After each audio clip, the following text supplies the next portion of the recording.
Ajandaalee dhiyaatan kanneen irratti yaadni yoo hin jiraanne akkaataa hojumaata caffee labsii kabajamoo fayyaa yaadni jira. Caffeen Oromiyaa yaa'ii idilee sadaffaa waggaa tokkoffaan bara hojii caffee jaaffaa adoolessa 20 bara 2022 galma caffeetti wayita jalqabetti sagalee wal dura dhaabbannaa tokko dhagahamaa ture. Afyaa'iin caffee Oromiyaa Adde Sa'aadaa Abdurrahmaanii fi miseensi caffee akkasumas ministeera deetaan ministeera nageenyaa obbo Taayyee Danda'a gidduutti wal dura dhaabbannaan ifaan mul'atee jira. Ajandaalee dhiyaatan kanneen irratti yaadni yoo hin jiraanne akkaataa hojumaata caffee labsii kabajamoo fayyaa yaadni jira. Viidiyoo kanarraa hubachuun akka danda'amutti afyaa'iin caffee Oromiyaa miseensotarraa yaada gaafatanis battala obbo Taayyeen dubbachuuf yaalanitti meeshaa sagalee guddiftuu irratti cufuun akka sagaleen hin dhagamne gochuu isaaniiti. Kana qofaan hin dhaabbanne cal'isa sakandiiwwanii erga darbee sagalee guddiftuu cufanii erga turanii booda itti aanaan afyaa'ii caffee kan ta'an obbo Eliyaas Uummataa carraa isaaniif kenname ittiin fayyadamne jedhii bira darbi jechuun Adde Sa'aadatti yoo dubbatan dhagahama. Adde Sa'aadaanis bu'uura gorfamaniin carricha ukkaamsanii bira darbani.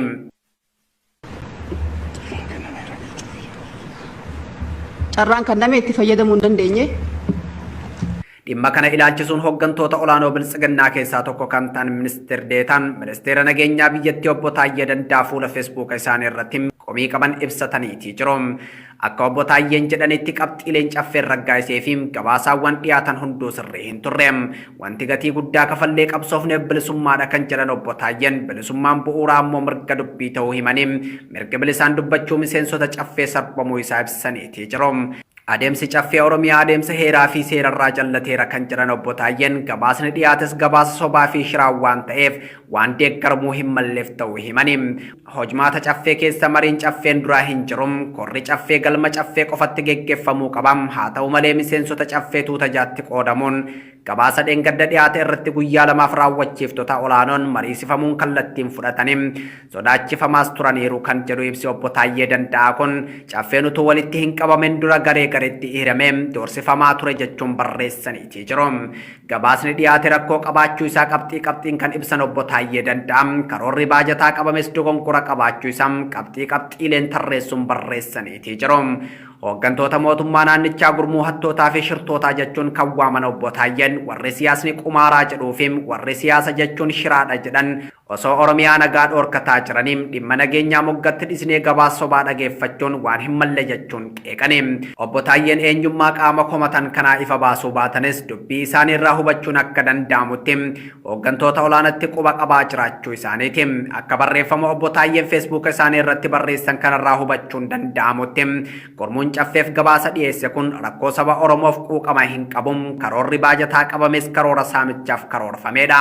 Ministeera deetaan ministeera nageenyaa fi miseensi caffee kun barreeffama isaanii keessatti qaamoleen gabaasa sobaa caffeef dhiyeessanii fi sagalee uummataa ukkaamsan warra Komishiinar Salamoon Taaddasaa magaalaa Burraayyuu keessatti ajjeesan ta'uu ibsanii.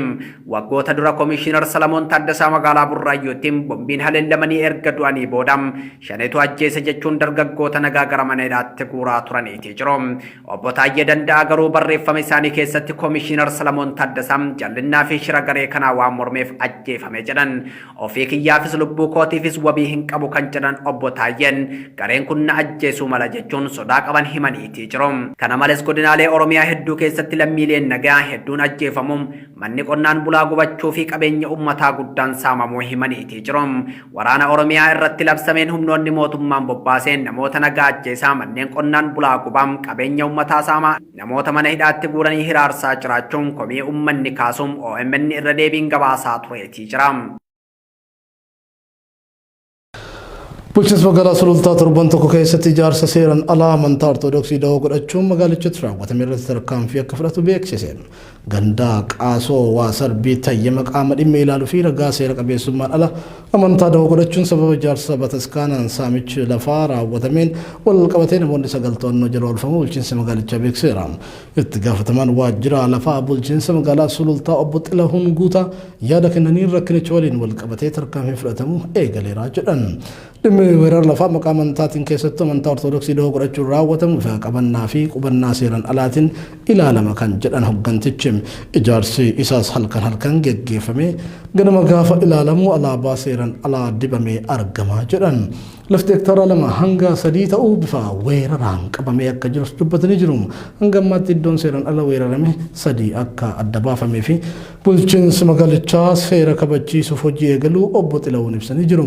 Torban tokko keessatti ijaarsi irratti hojjetame diigamee laftichi gara baankii lafaatti akka deebi'u kallattiin kaa'ameeras jedhan. Kana malees kanneen haala kana keessatti akka koree ta'anii hojjetan namoonni 9 to'annoo jala oolfamuu qoratamaa akka jiranii fi himatni akka irratti banamuuf jedhu hoggantichi beeksisanii jiru. Liqiin Itiyoophiyaan mootummoota addunyaa fi dhaabbilee liqii kennan irraa fudhatte biiliyoona 56 gahuu gabaasni mul'isu ministeera mallaqaa Itiyoophiyaa irraa baheera. Liqiin kun bara 2008 booda erga ministeerri muummee Abiyyi Ahmed gara aangootti dhufanii dachaan dabalee hanga kana gahuu gabaasaaleen bahanni mul'isu guutuun oduu kana akka achaantu dhiyaata. Seenaa Itiyoophiyaa keessatti liqiin yeroo jalqabaatiif kan doolaara biiliyoona 1 caaleen bara 1981 ture. Ragaan baankii addunyaa akka agarsiisutti sirni dargii aangorraa yeroo kufuun liqiin biyyattiirra ture doolaara biiliyoona 9. Bara 2006 ammoo liqiin kun gadi bu'uun doolaara biiliyoona 2.2 gahee ture. Haa ta'u malee bara 2018 wayita ministeerri muummee Abiyyi aangootti dhufan liqaan biyyattiirra ture doolaara biiliyoona 28 gaheeraa jedha baankiin addunyaa. Wayitii ammaa kana ammoo turtii waggoota 4 darbanii kana keessa qofa dachaadhaan dabaluun biiliyoona 56 gaheeraa jedhuun gabaasaaleen bahaa jiran. Liqiin Itiyoophiyaa irra jiru walakkaa oomisha waliigalaa biyyattii akka ta'e ibsamee jira. Mootummaan Itiyoophiyaa dabalaa dhufuu liqii kanaa hubachuun baajata biyyattii bira dhufuu keessatti liqii deebisuun dursa akka argatu karoorfateeraa jedha gabaasni ministeera mallaqaa Itiyoophiyaa irraa bahe. Liqii kana ilaalchisee dhaabbilee mallaqaa wajjin mariin geggeeffamaa jiraachuunis eerameera. Marii kanas kan hoogganu liqeessitoota Itiyoophiyaa gurguddoon kan ta'an Faransaay fi Chaayinaa fa'aadha jedhameera. Dhaabbanni mallaqaa addunyaa, baankiin addunyaa, Chaayinaa fi biyyoonni liqii kennan kan biroos liqaa Itiyoophiyaa, Chaadii fi Zaambiyaa irra jiruuf ilaalcha akka godhan gaafachaa jiru jedham gabaasni BBC'n baase. Bara 2018 wayitii Abiyyi gara aangootti dhufuun liqaan biyyoonni fi dhaabbileen mallaqa idil addunyaa Itiyoophiyaa irraa qaban garam doolaara biiliyoona 28 kan gahu akka ta'e baankii addunyaa obeeffachuun ogeessi diinagdee Dr. Ayyalee Galaan BBC'tti himan. Ergasiim jijjiirama siyaasaa fi riifoormii godhaman deeggaruuf dhaabbileen idil addunyaa fi biyyoonni dhuunfaan karaa arjoomaa fi liqaatiin doolaara biiliyoona lakkaa'amuun Itiyoophiyaaf kennanii jiru jedhan ogeessi diinagdee kun. Erga bara 2018 booda wanti badem abdii guddaa turerraa kan ka'e mootummaanis hangam barbaade liqeeffadheen biyyattiin guddisa jedhem. Warri biyya alaas Itiyoophiyaan karaa sirrii deemaa jirti jedhanii biiliyoona danuu tokkumatti gadi naqanii. Sun homarram hin oollim jedhan ogeessi diinagdee Dr. Ayyalee Galaan yaada kennaniin. Baasifiim galii mootummaa miseensota mana maree bakka bu'oota uummataaf dhiheenya kan ibsan ministeerri muummee Abiyyi Ahmed jootam 11 dabran keessan birrii biiliyoona 300 fi biiliyoona 30 sassaabuuf baasiin biyyattii ammoo biiliyoona 500 gahuu himanii turan.